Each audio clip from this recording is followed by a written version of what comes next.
Halo semua, kembali dengan saya Reza Gandara.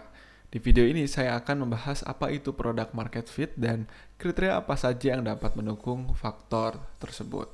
Sebelum itu, agar saya dapat terus memberikan konten menarik, silahkan subscribe, like, dan share video ini.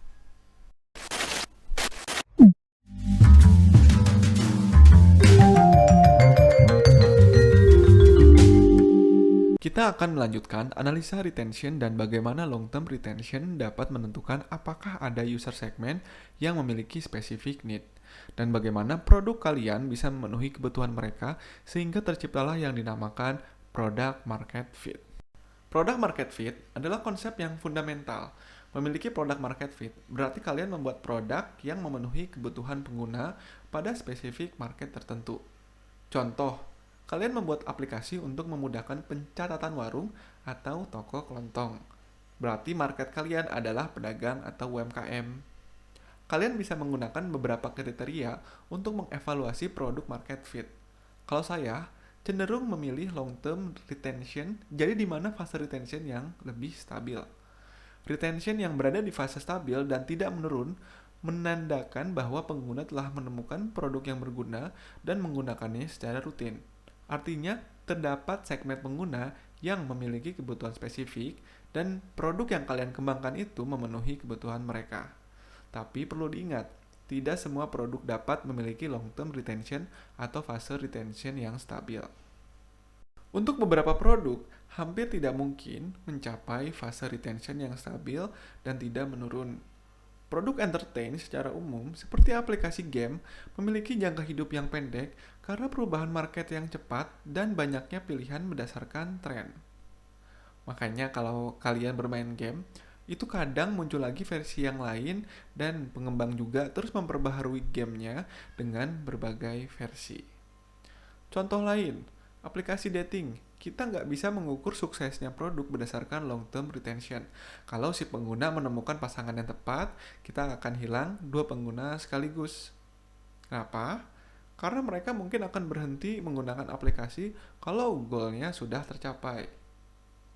Untuk produk yang tidak dapat memiliki long-term retention yang stabil, retention masih tetap menjadi metrik utama, tapi lebih pendek durasinya. Contoh, perhitungannya itu 14 hari retention, di mana retentionnya itu di atas 50%. Sehingga goalnya bukan mencapai retention yang stabil, tapi fokusnya menciptakan interaksi pengguna yang lebih besar dalam menggunakan aplikasi. Jadi pertanyaannya, apakah mungkin membuat produk yang sukses tanpa memiliki long-term retention yang stabil? Jawabannya, ya, itu mungkin. Tidak adanya retention yang stabil dan tidak menurun menandakan pengguna baru pada akhirnya akan meninggalkan produk. Tapi kalian perlu mempertimbangkan kriteria berikut. Pertama, performansi keuangan harus positif karena pada beberapa produk akan secara terikat antara pengguna baru dengan biaya akuisisi atau acquisition cost.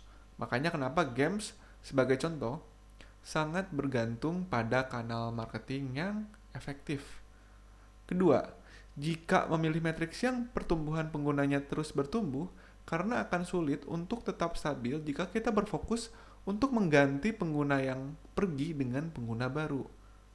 Pada dasarnya, aplikasi dating dan games akan mengalami kehilangan pengguna dalam beberapa periode tertentu.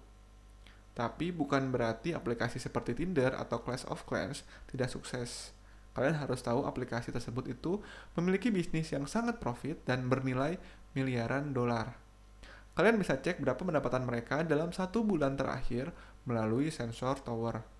Jika sebuah produk mampu mendapatkan jutaan pengguna dan memiliki pertumbuhan yang stabil, dapat dipastikan bahwa produk tersebut memiliki long-term retention yang stabil. Maksudnya, produk dapat mengubah pengguna baru menjadi pengguna tetap. Facebook, Instagram, WhatsApp, Google Maps, YouTube adalah contoh produk yang stabil dan tidak menurun di mana pengguna barunya akan menjadi pengguna tetap. Nah, kesimpulannya long-term retention yang stabil dan cenderung tidak menurun menandakan produk yang kalian kembangkan itu telah mencapai product market fit. Product market fit ini dapat menjadi fondasi pertumbuhan produk kalian yang dapat diprediksi dengan baik nantinya. Untuk mengetahui retention rate yang tepat, pada produk kalian, kalian bisa benchmark ke aplikasi sejenis berdasarkan data yang beredar di internet. Kira-kira menurut kalian, hal apa yang paling penting untuk pengguna merasa senang atau kecewa pada produk yang kalian kembangkan? Yuk, share di kolom komentar ya.